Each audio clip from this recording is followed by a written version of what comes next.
ঠিক আছে। দাদা, প্রায় 25 বছর পরে সিপিআইএম রায়গঞ্জে প্রার্থী পাচ্ছে, আপনি দাঁড়াচ্ছেন, কেমন অভিজ্ঞতা, কি মনে হচ্ছে, কেমন? দেখুন, দীর্ঘ 25 বছর ধরে সিপিআইএমের প্রতীকে আমরা লড়তে পারিনি। তাতে আমাদের যত কর্মী, আমাদের যত সমর্থক, যত দরদি ছিল, তাদের মনের মধ্যে একটা ক্ষোভ ছিল। আমাদের জোটের স্বার্থে অন্য অন্য প্রতীকে লড়তে হয়েছে। এই দীর্ঘদিনে আমাদের কর্মী সমর্থকদের যে দাবি, সেই দাবি আজকে আদায় হয়েছে। আমাদের সিপিএম কাস্তা থেকে তার চিহ্নে আমাদের প্রতীক পেয়েছে। অতএব এই লড়াই আমাদের যে পুরানো সমর্থক, পুরানো দরদি, পুরানো কর্মী, তারা আবার ফিরে আসবে। এই লড়াই সাংঘাতিক লড়াই হবে। রায়গঞ্জে এবার চতুর্মুখী লড়াই, কতটা সুবিধা করতে পারবেন? দেখুন, আপনি যদি রায়গঞ্জের ইতিহাস দেখেন, তাহলে রায়গঞ্জে বহুবার বামপন্থীরা জয়লাভ করেছে। খগেন সিং এখানে মন্ত্রী ছিলেন, মানুষ রায় বহুদিন আগে এখানে এমএলএ ছিলেন, আমরা মোহাম্মদ সেলিমকে এখানে জিতিয়েছি। রায়গঞ্জে লাস্ট সিপিএমের প্রতীকে যখন আমরা লড়েছি, তখনও প্রায় 40% ভোট পেয়েছি। সেই ভোটটাও যদি আমাদের আসে, এবার আমরা জয়লাভ করব।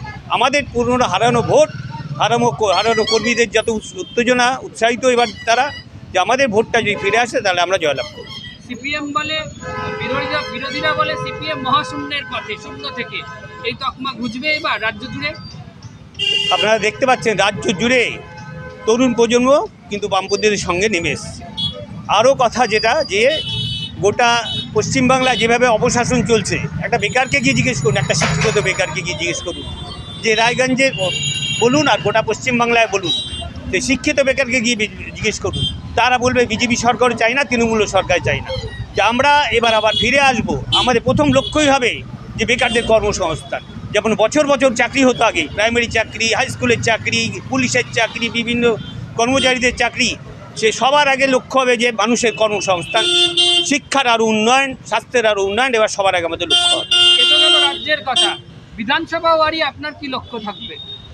রায়গঞ্জ বিধানসভায় তো ধরুন আপনারা এই যে দেখতে পাচ্ছেন একটু আগে এই যানজট, রায়গঞ্জ বিধানসভাতে রায়গঞ্জ মিউনিসিপ্যালিটি নোংরা পড়ে থাকতে রাস্তার মধ্যে। রায়গঞ্জে কোনো ড্রেনেজ সিস্টেম নেই, এখানে ফ্লাইওভার হওয়ার কথা, বিভিন্ন টানাপোড়েন চলছে।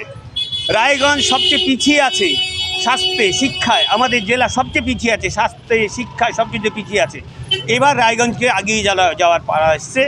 এবার বামপন্থীরা লড়বে, লড়ে আমরা একটা এমন জায়গা করব, রায়গঞ্জকেও পশ্চিমবাংলার মধ্যে একটা জায়গা তৈরি করব।